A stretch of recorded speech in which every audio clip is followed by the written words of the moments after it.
provoque una sensación única, intensa, excitante.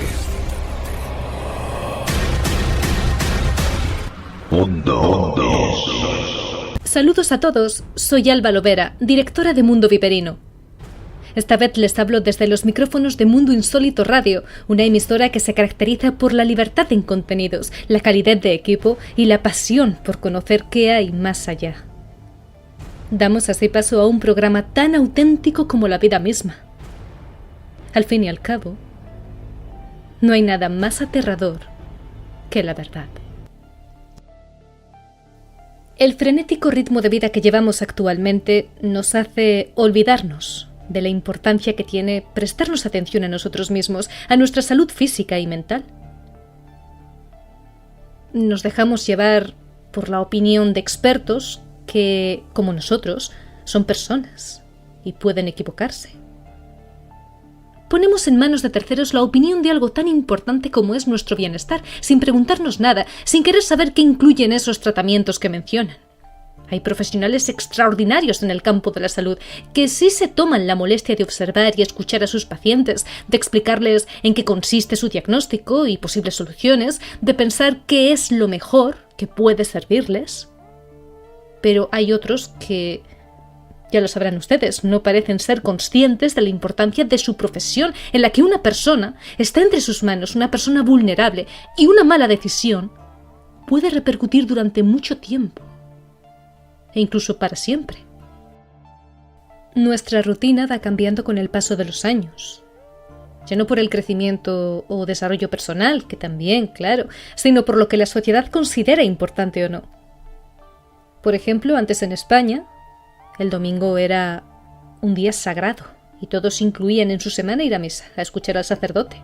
Las tardes para los niños eran momento de quedar con los amigos y practicar deporte.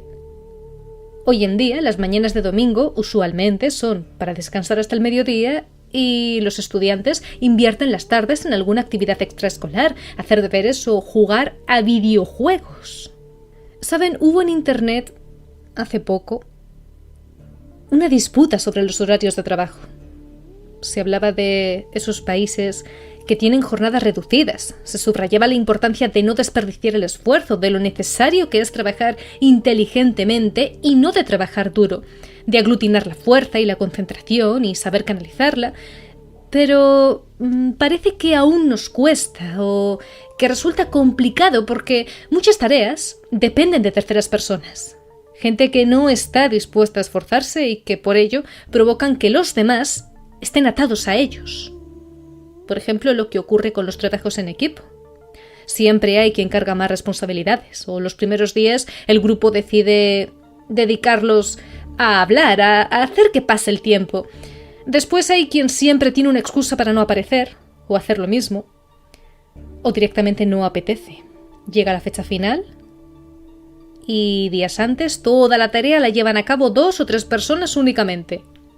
Hay de todo. Hay grupos de trabajo muy buenos que se coordinan impecablemente y su trabajo destaca de entre la multitud. Pero es difícil encontrar a gente enamorada o ilusionada con las responsabilidades, personas que saben darle la vuelta a la situación y mantienen una actitud positiva, gente consecuente, muy vital. También está esa costumbre de desperdiciar el esfuerzo ajeno, pero sentir rabia cuando esa persona que ha trabajado duramente recoge los frutos de esas horas invertidas, de ese sacrificio. España, el país de la envidia.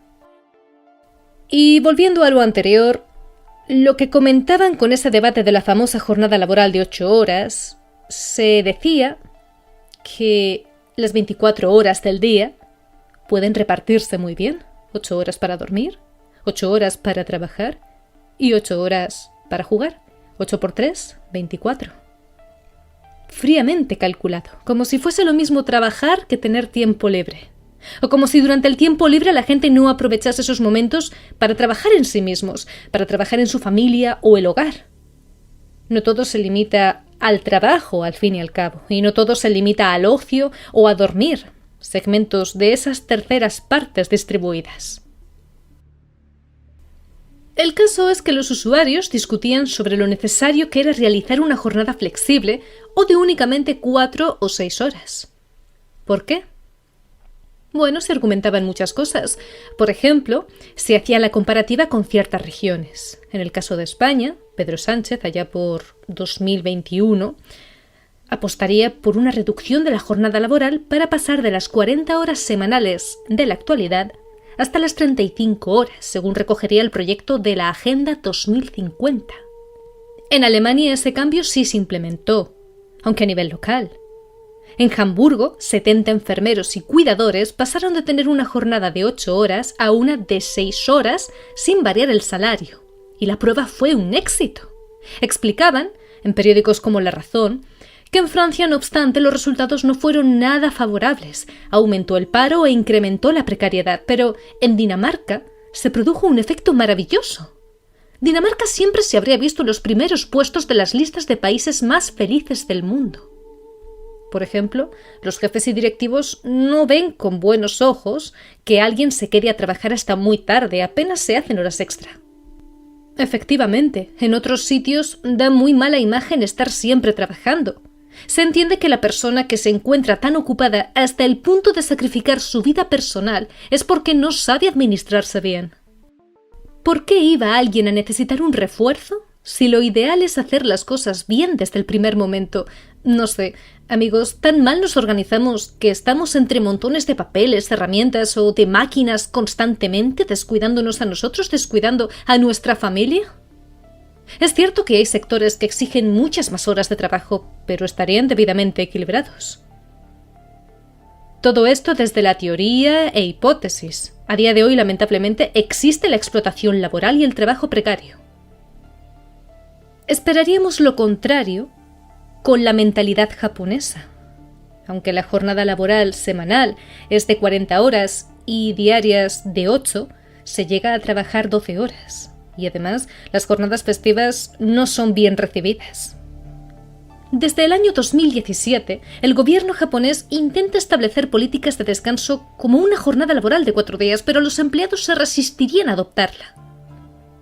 Incluso existe una palabra para definir la muerte por exceso de trabajo: karoshi. El sacrificio está muy bien reconocido. Cuanto más esfuerzo, más dolor, más soledad, más ahogo, más ejemplar eres, con sus correspondientes resultados. En España se dice que no hay que ser un buen trabajador, sino que hay que limitarse a parecerlo. Nada que ver con Japón, desde luego. Al final se popularizó otra opinión al respecto, la de que la jornada de 8 horas es algo arcaico, porque se habría acordado así con la intención de que otro miembro familiar se ocupase de las tareas del hogar, principalmente la mujer, pero que no tenía cabida ya en el mundo moderno, puesto que cada vez son muchas las personas que deciden una vida de soltería o sin hijos, una vida con independencia y espacio, aunque tengan una o varias parejas. Rara vez da de sí un único sueldo para vivir en la actualidad, lo que exige ahorrar más o buscar otro trabajo para mantenerse en el punto que se está, ya no para avanzar. Para mantenerse, ya no para vivir, sino para sobrevivir. ¿Trabajo o esclavitud? Pero no es este el tema principal del programa de esta noche. No es el trabajo, es el descanso. Nuestras valiosas horas de desconexión. Ustedes muchas veces se pasan por aquí para relajarse. Incluso me han dicho que estos programas les ayudan a conciliar el sueño. O que hay timbres de voz que les calman. El sueño es algo mágico.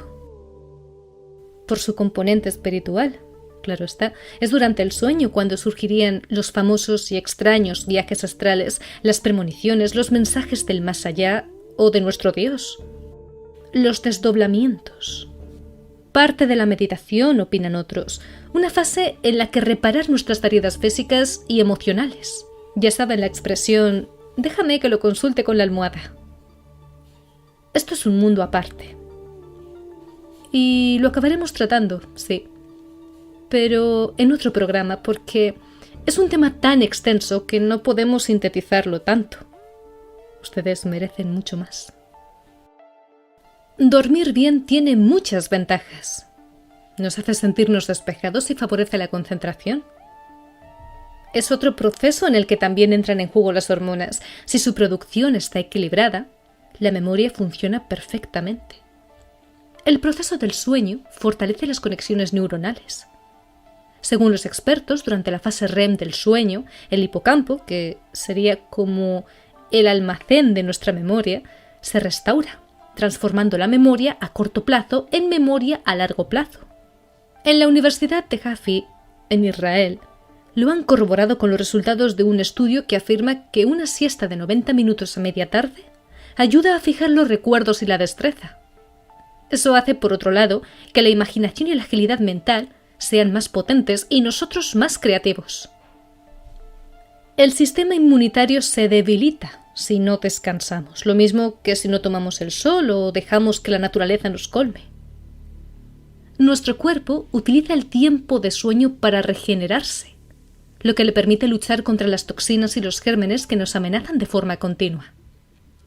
El insomnio también se relaciona con la obesidad, porque la falta de sueño haría que los adipocitos, las células grasas, liberen menos leptina, que es la hormona supresora del apetito, y que el estómago libere más grelina, conocida como la hormona del hambre, una hormona gástrica que regula el apetito y la homeostasis nutricional. La pérdida de sueño daña los niveles superiores de razonamiento, la resolución de problemas y la atención a los detalles, y con el paso del tiempo, el agotamiento puede inducir a la depresión. Cuando dormimos, el cuerpo se relaja, y eso facilita la producción de melanina y serotonina. Estas hormonas contrarrestan los efectos de las hormonas del estrés, adrenalina y cortisol, y nos ayudan a ser más felices y emocionalmente más fuertes. Una buena noche consiste en 4 o 5 ciclos de sueño. Cada ciclo incluye periodos de sueño profundo y movimientos oculares rápidos o sueño desincronizado cuando soñamos. En promedio, un adulto necesitaría entre 7 y 8 horas de sueño por noche. Los bebés generalmente duermen unas 16 horas diarias. Los niños pequeños necesitan unas 10 horas de sueño, mientras que los adolescentes requieren de al menos 9. Aunque las necesidades personales varían, por supuesto. Hay personas, particularmente aquellas que entrarían en el rango de la tercera edad, que duermen 4 o 5 horas o amanecen muy temprano. O tienen un sueño muy ligero. Adultos que necesitan 10 horas o niños con tanta energía que duermen como mucho 7 horas justas. Esto en la suposición de que se hable de personas sin ningún tipo de problema de salud o trastorno. Hay quien duerme muy mal porque tiene problemas de ansiedad, consume ciertos medicamentos que interfieren en ello o están muchas horas frente a una pantalla. Por ejemplo, el síndrome de piernas inquietas o la apnea del sueño, muy molesta, hipersomnia, afectan el descanso. Ya ni digamos si por otro lado consumimos cafeína u otros estimulantes. Pero claro, hay épocas en nuestra vida en la que se nos obliga a quitar horas de sueño para trabajar o llevar a cabo un proyecto personal, como los estudiantes en época de exámenes, o la gente que trabaja y estudia, o quien tiene personas dependientes a su cargo, o las parejas, o madres o padres que acaban de tener un bebé. Cuando un recién nacido siente hambre, sed, sufre de cólicos, pide atención sin importar la hora que sea, pero normalmente todo eso son fases, son episodios, son partes de nuestra vida que después cambian. Aún así, tenemos el caso de esas personas copadas por un exceso de responsabilidad que se ven viviendo una rutina desordenada y sin ningún tipo de cuidado hacia su ser, e incluso sienten que no merecen encontrarse mejor. Y deseamos que eso lo arreglen. Como decíamos, la vida cambia. Cambia nuestra rutina y el concepto que tenemos de cada cosa. Por ejemplo, dormir 8 horas seguidas no era normal para nuestros antepasados. Un nuevo estudio así lo revelaría, que la práctica de dormir toda la noche se consolidó hasta hace solo unos cientos de años. Nos situaríamos en el punto en el que la sociedad estaba preindustrializada, ¿de acuerdo? Aunque otros muchos expertos insisten en que todo comenzó cuando no existía la electricidad ni ningún conocimiento apenas sobre el sol. Antaño la gente no encontraba nada mejor que hacer con el anochecer que ir a dormir. Se basaban en las costumbres de los animales diurnos. ¿Qué ocurría? Que si se iban a descansar a las 8 de la tarde, a eso de la medianoche se despertaban y se despejaban, lo que sería desvelarse, porque eran horas en las que se sentían más productivos y creativos. A menudo se levantaban, iban al baño o fumaban tabaco, y algunos incluso visitaban a los vecinos. La mayoría de las personas se quedaban en la cama, leían, escribían y rezaban con frecuencia. Es más, hasta existían manuales que ofrecían oraciones especiales para llenar esos espacios entre sueños. Antes, el tiempo de sueño se desarrollaba en un lapso de 12 horas. Comenzaban con 3 o 4 horas de sueño, seguidas de 2 o 3 de vigilia, y finalmente dormían de nuevo hasta el amanecer. Además de para orar y reflexionar, ese lapsus de tiempo se utilizaba para interpretar los sueños, que eran más vívidos a esa hora que al despertar por la mañana.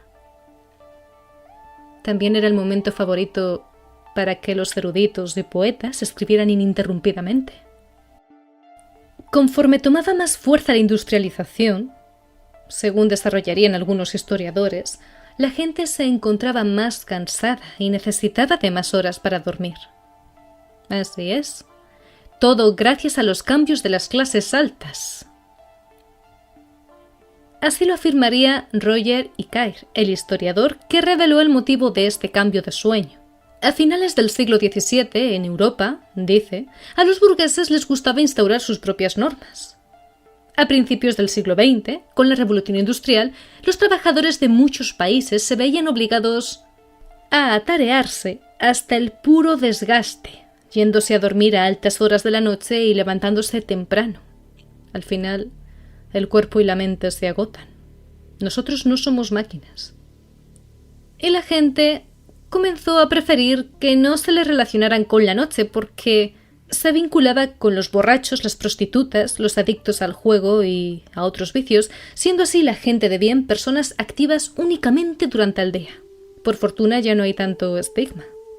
Si vemos a una mujer caminando por la noche, lo primero que pensamos es que viene de trabajar o incluso de alguna reunión amistosa, una reunión sana, no que automáticamente sea una meretriz. O si vemos a un hombre, no lo consideramos un borracho, sino que a lo mejor regresa a casa tras un día muy duro. Que cada vez haya personas con más problemas del sueño se debería entonces a ese desafío contra natura de dormir 8 horas seguidas, del ritmo vertiginoso de compromisos y del agotamiento acumulado que sufre mucha gente por un exceso de tareas y tantos estimulantes externos. Los responsables de un estudio publicado en Current Biology explican que la temperatura es uno de los factores que más influye en las conductas de sueño. El estudio, impartido además a través del estilo de vida de 3 comunidades basadas en la recolección y la caza de alimentos, demostró que las personas que conforman estas 3 comunidades no comenzaban a dormir inmediatamente después de la puesta del sol, sino unas 3 horas después. Por otra parte, sus horas de sueño aumentaban en invierno. Claro, en este sentido, se podría concluir que la temperatura tiene un rol más importante que la propia luz, ya que los sujetos en cuestión dormían por lo menos 1 hora más en la época de frío. También relataban dormir más plácidamente en una noche fresca que en verano. El sueño llamado sueño bifásico, ya al margen de este estudio que acabamos de mencionar, consiste en separar nuestras horas de sueño en 2 o más partes, que en este último caso sería polifásico, durante el día y la noche. Es un método bastante diferente al que estamos acostumbrados, también llamado monofásico, que consiste en dormir entre 7 y 9 horas, seguidas si hay suerte. Es decir, que la cultura de dormir una vez cada 24 horas es relativamente nueva. algo que surgió con la iluminación artificial, la industrialización y la adaptación del estilo de vida moderno. Aquellos que practican el sueño bifásico también duermen durante mucho tiempo por la noche, de 5 a 6 horas, pero tienen un periodo de sueño prolongado durante el día. Y no estamos hablando de la siesta propiamente dicha, que por definición suele ser corta, sino de un periodo de tiempo necesario para que la persona tenga un ciclo completo de sueño. Al menos 90 minutos. Por otro lado, tal y como recoge Medical News Today, existe otra forma de sueño bifásico conocido como sueño segmentado, al que algunos pueden referirse como el más natural de todos los patrones de sueño. El sueño segmentado también incluye 2 periodos de sueño, pero esta vez ambos de noche. Una persona que experimenta un sueño segmentado dormirá de 6 a 8 horas, pero partido en 2 turnos durante la misma noche. Benjamin Franklin fue un ejemplo destacado de este patrón de sueño. También Charles Darwin o John F. Kennedy y Balzac. Los expertos sugieren que el sueño bifásico, en cualquiera de sus modalidades, es un patrón de sueño más saludable que el monofásico, y algunos países han adoptado un patrón de sueño bifásico como normal. Incluso hay gente que lo hace sin saberlo, simplemente porque le sale de una manera natural y su cuerpo lo pide. La sociedad moderna considera que el sueño consolidado sin ningún despertar es la forma normal y correcta para que los adultos descansen, y esto, en el fondo, hace que la mayoría consulte al médico por temor a tener insomnio u otros trastornos del sueño cuando no les resulta como quieren. Me veo obligada a hacer un pequeño paréntesis aclaratorio. Hay que diferenciar entre quienes respetan estos patrones y métodos de entre quienes sí tienen un verdadero problema y no consiguen descansar por completo o dormirse relativamente rápido. Si usted tiene dudas sobre si consigue dormir lo suficiente, incluyendo sueño de calidad, le preguntamos: ¿tiene problemas para levantarse por las mañanas? ¿Tiene problemas para concentrarse durante el día? ¿Se siente somnoliento a todas horas? Si ha respondido afirmativamente a al menos 2 de estas 3 preguntas, usted podría tener un problema. No es tan importante la cantidad de sueño, que también, sino su calidad. Hay varias fórmulas para dormir rápido y bien. Una es la de utilizar vídeos previamente descargados de roleplays, de gente que se hace pasar por un personaje y a través de la cámara interpreta un papel que ayuda a inducir el sueño. El ASMR es muy conocido para esto, aunque es muy escaso el porcentaje de personas a las que hace efecto. Si usted es alguien altamente sensible, pruébelo. Solo hay 2 opciones: o le encanta o lo odia. Hay ASMR visual, auditivo o ambas, e incluso de hipnosis, regresión de vidas pasadas, meditación. Es un mundo aparte. Otro descubrimiento es el método Tokay. Se basa en intentar que el tiempo interno, el social y el ambiental estén sincronizados. Según su investigador, España es un país que va corto de sueño. Tenemos un promedio de 40 minutos menos de sueño que el resto de los países europeos. Optar por un despertador lumínico, desayunar con tiempo, hacer ejercicio físico o practicar la desconexión digital 2 horas antes de acostarse son algunas de las claves que propone, y aún así no a todo el mundo le funciona. No pasa nada, ya que hay más trucos para dormir mejor que resultan eficaces para todos. El primer método es el de imponer al cuerpo una rutina, empezando por ir a la cama y despertar a la misma hora todos los días. Hacer ejercicio con regularidad, pero no poco antes de acostarse. No echar la siesta pasadas las 3 de la tarde y evitar alimentos pesados para la cena. No tomar alcohol, no consumir cafeína o nicotina a la tarde y a la noche y recibir las suficientes horas de sol. Otra táctica es la de buscar una actividad relajante para antes de acostarse. Escuchar música suave, no ver la televisión u otros dispositivos móviles, leer o tomar un baño son algunas de las más comunes. Habría que mantener también el dormitorio con una temperatura fresca, regulada, porque ya hemos explicado hace unos minutos que es incluso más importante ese detalle que el del control de la luz. Tampoco recomiendan acostarse en la cama con poco sueño. Si en 20 minutos no ha podido usted relajarse y conciliar el sueño, levántese. Puede practicar algo de meditación o yoga nidra. Por cierto, el magnesio juega un papel importante a la hora de descansar. Lógicamente, en el caso de que usted trabaje por turnos, aún es más difícil dormir bien. Aquí sí que recomiendan tomar siestas y usar las luces a su favor. Cuando se sienta cansado, encenderlas y bloquearlas o apagarlas si necesita dormir en horario diurno. Hacer uso de algún estimulante natural, pero solo al comienzo de la jornada y nunca durante o después. Si pese a todo esto, usted sigue teniendo problemas para dormir, hay una fórmula que refuerza el descanso. Verán, cuando nos tumbamos nerviosos o estresados, solemos respirar más rápido de lo que se debe, inconscientemente incluso. Esto provoca que los niveles de gases que se concentran en el flujo sanguíneo, dióxido de carbono, oxígeno, no dispongan de las proporciones adecuadas. Y es en esto en lo que se basa la técnica que les vamos a explicar. Se llama la 478. Consiste en retomar una respiración correcta, más lenta y más profunda, para conseguir que esa concentración de gases recupere sus niveles normales. Con ello, el ritmo cardíaco se desacelera, el cuerpo se relaja profundamente y el sueño se concilia en tan solo un instante.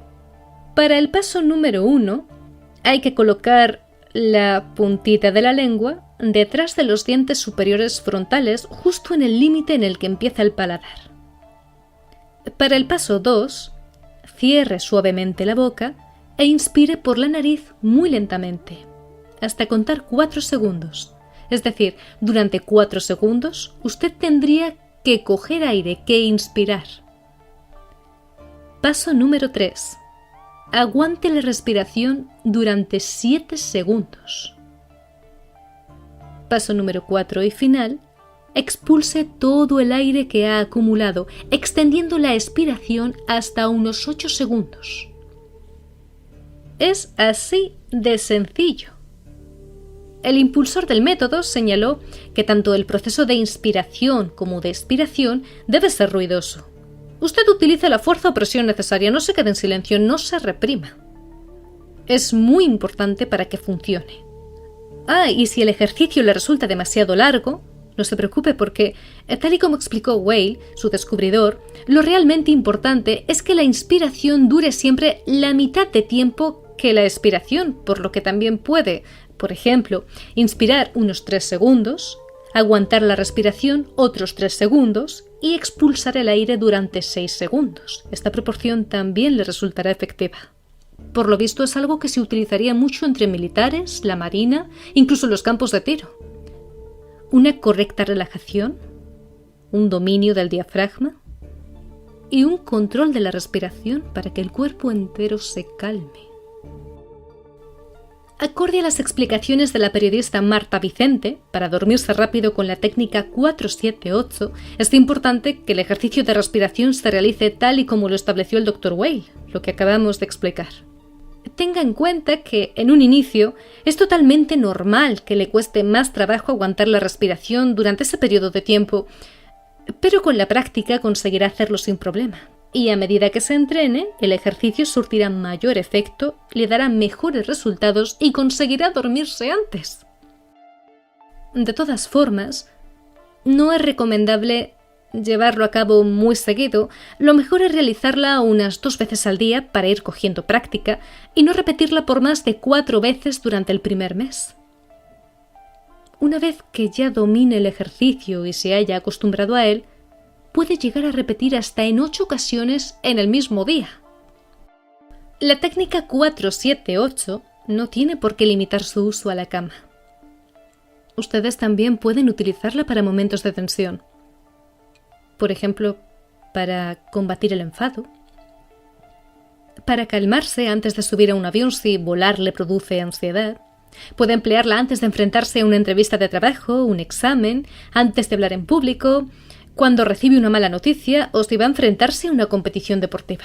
De hecho, y hablando de ansiedad, la 478 es muy eficaz si sufre de ella porque ayuda a centrar los pensamientos, la mente, en sacar adelante un patrón de respiración.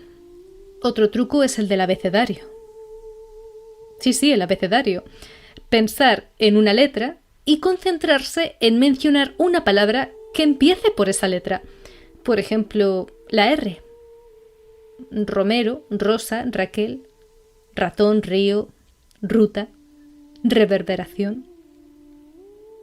Hay quien adapta este ejercicio con el del método de los 4 elementos.